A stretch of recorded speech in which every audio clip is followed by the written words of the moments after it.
Hey everyone, welcome back. Today we're going to try and 3D scan copper, right there, and we'll do this with an iPhone 15 Pro.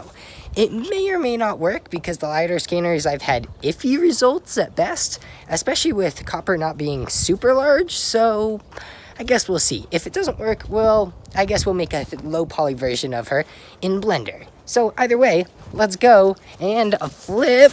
Once I get up there, come on. Flip. The next thing. Looks like the 3D Scanner app has been uninstalled. So here we go.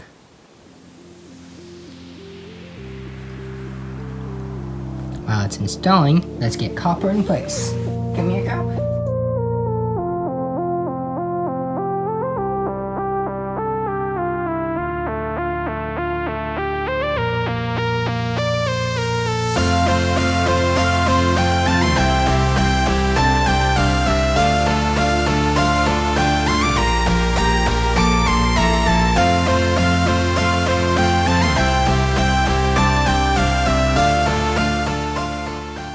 Okay, we got cheese stick. We're gonna see if that helps.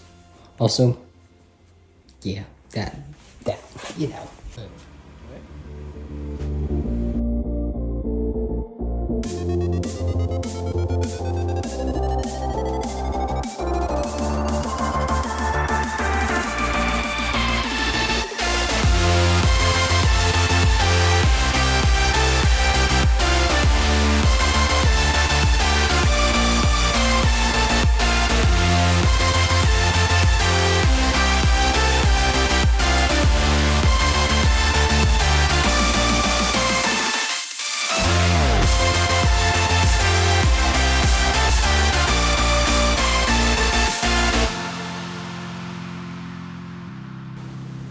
Okay, so now we have these, and you can see, take a look on the phone.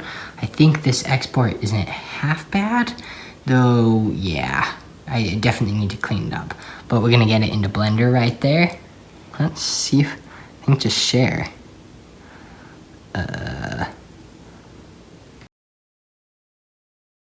Okay, so yeah, definitely not perfect. You can see there's some large holes. To fix the holes though, we can just select the faces. So yeah, let's zoom into it.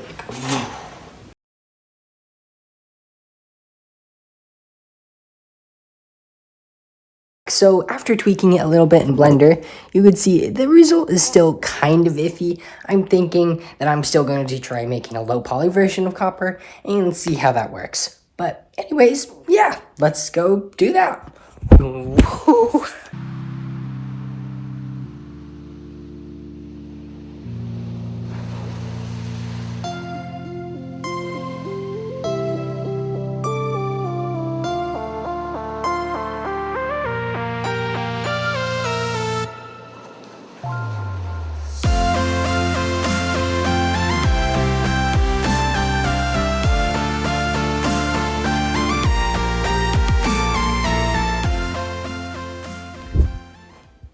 So it's now pretty much dark outside, and here's the models. Yeah, you can see them better on the screen, but overall I think they're pretty good, though definitely more of a complicated model, so hopefully scanners will potentially get better. Hey, so I actually ended up 3D printing one of these little dogs, and I actually really like how they turned out, or it turned out. Ironically, I like it more than how it looked in Blender, as in Blender it didn't necessarily look a ton like copper, but this one actually does look more like copper, just not quite entirely because it is a low poly version. But as for the 3D scan, it was great as a guideline, though if you're planning on doing this, I would definitely recommend going through with 3D software and making it low poly so that it actually looks a little bit more like your pet dog, so that then you can 3D print it or do whatever you want with it. And for this one, I actually might be putting it in a game that I'm making. We'll see. I don't know. Either way, thanks for watching. I hope you enjoyed it, and I'll see you in the next one. Bye!